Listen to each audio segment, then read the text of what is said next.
लेवेंडियर को माना जाता है केमिस्ट्री का जनक, केमिस्ट्री रसायन विज्ञान का जनक।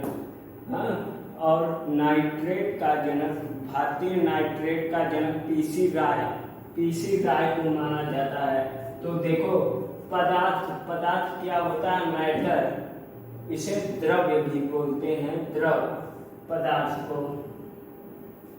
अब देखो, अब ये इसकी दो अवस्थाएं होती हैं, दो परिवर्तन, एक होता है भौतिक परिवर्तन, एक होता है रासायनिक परिवर्तन। तो भौतिक परिवर्तन क्या होता है? किसी को मार देना तेजी से, किसी का झोंटवे उखाड़ लेना, ये एक भौतिक परिवर्तन है। किसी को चोट दे देना या किसी को कचकचा के एकदम दांत से काट लेना, ये सब भौतिक परिवर्तन है। और रासायनिक परिवर्तन किसी को जहर वाला इंजेक्शन लगा देना, तो ये एक रासायनिक परिवर्तन है।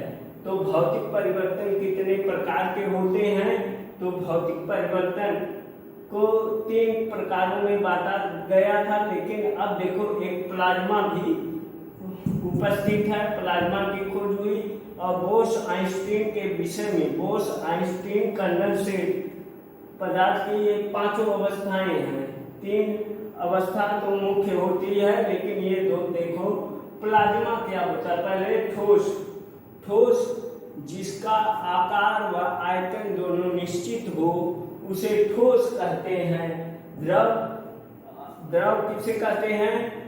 ठोस को सॉलिड बोलते हैं। द्रव एक लिक्विड पदार्थ होता है। तो द्रव क्या होता है?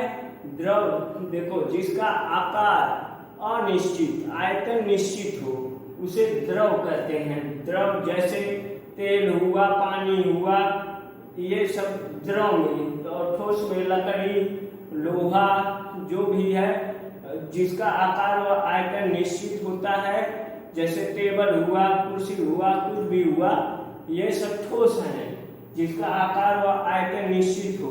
तो आप लोग जानते हैं द्रव पानी हुआ, तेल हुआ, जिस भी पात्र में ढाला जाएगा तो उसी का रूप ले लेगा।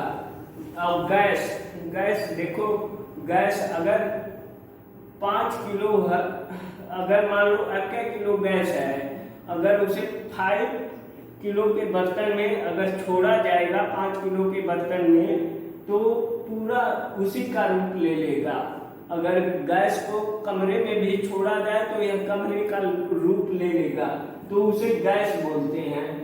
और प्लाज्मा क्या होता है? 200 डिग्री सेल्सियस से 600 डिग्री सेल्सियस, यानी कि 2000 डिग्री सेल्सियस से 6000 डिग्री सेल्सियस तक के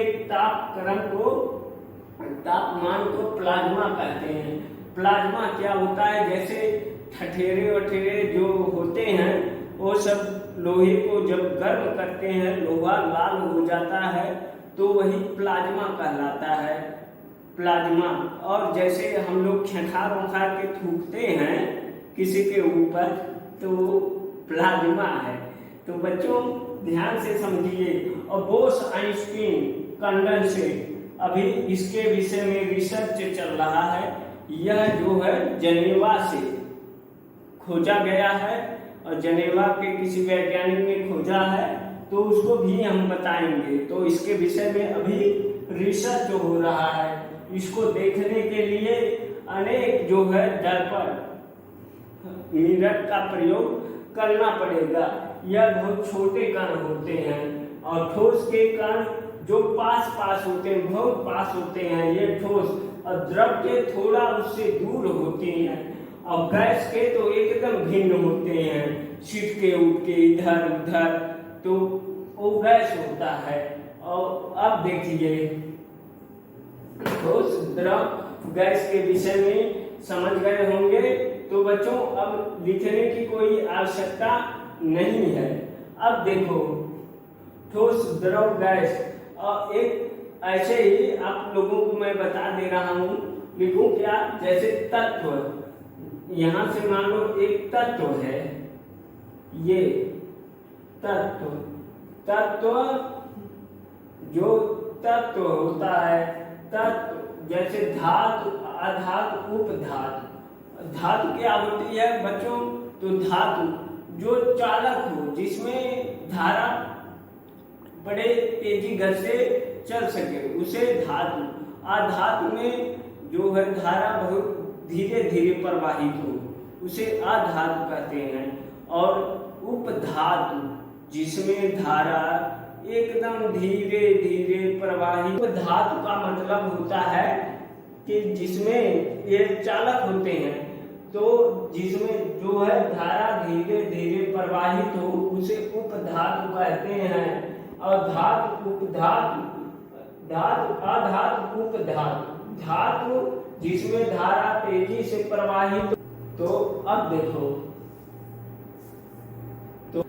दोस्तों, तो ठोस क्या होता है? ठोस जिसका आकार व आयतन दोनों निश्चित होता है, वह चंद नहीं होता है, वह किसी के दबाने से भी नहीं दबता है। जैसे बोर्ड हुआ तो बोर्ड को हम नहीं दबा सकते हैं, तो ठोस। और लकड़ी को भी नहीं दबा के उसका आकार आयतन कोई नहीं चेंज कर सकते। ऐसे एग्जाम्पल में ये लकड़ी आप लोग देख रहे हैं, इसका आकार व आयतन दोनों निश्चित है, यह दबाने से नहीं दबेगी, तो इसे ठोस कहेंगे। क्या है? ठोस है। जैसे लोहा है, लकड़ी है, और कुर्सी है, मेज है, ये सब क्या है दोस्तों? तो ठोस है। अब तो ठोस के विषय में मालूम हो गया। और ठोस वह चीज है कि जिसके कण एकदम आस पास होते हैं, एकदम सटे हुए होते हैं, एक दूसरे के संपर्क में होते हैं, उसे ठोस कहते हैं। अब देखो ठोस इसे सॉलिड। अब द्रव, लिक्विड। देखो लिक्विड क्या होता है? द्रव में उसका आकार अनिश्चित होता है, आयतन निश्चित हो। जिसका आकार अनिश्चित, आयतन निश्चित हो, उसे द्रव कहते हैं। जैसे जल है और तिल है। अब देखो यह क्या है? द्रव है।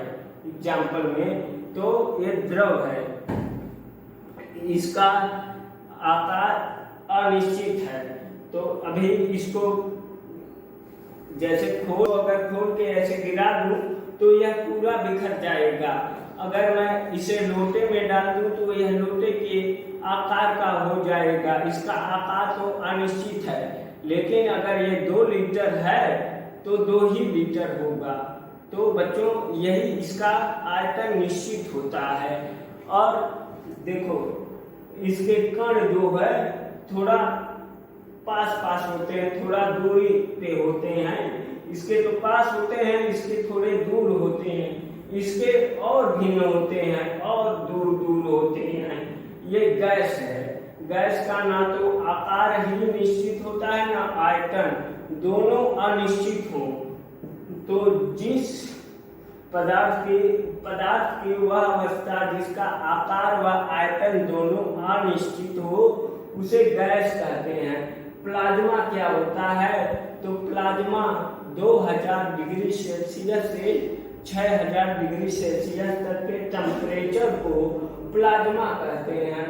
और प्लाज्मा बहुत ही गर्म अवस्था होती है किसी भी पदार्थ को।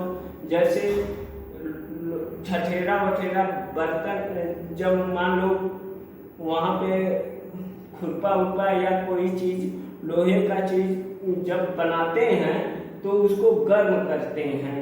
और गर्म करने के बाद देखिए लोहा एकदम लाल हो जाता है। जब गुस्सा हो जाता है तो देखो गुस्सा ऐसी चीज होती है कि गुस्से में अगर कोई भी मनुष्य है तो उसका आकार व आयतन निश्चित, उसका आकार चेंज किया जा सकता है, उसको बदल दिया जा सकता है। इसलिए गुस्सा करना बहुत ही हानिकारक है।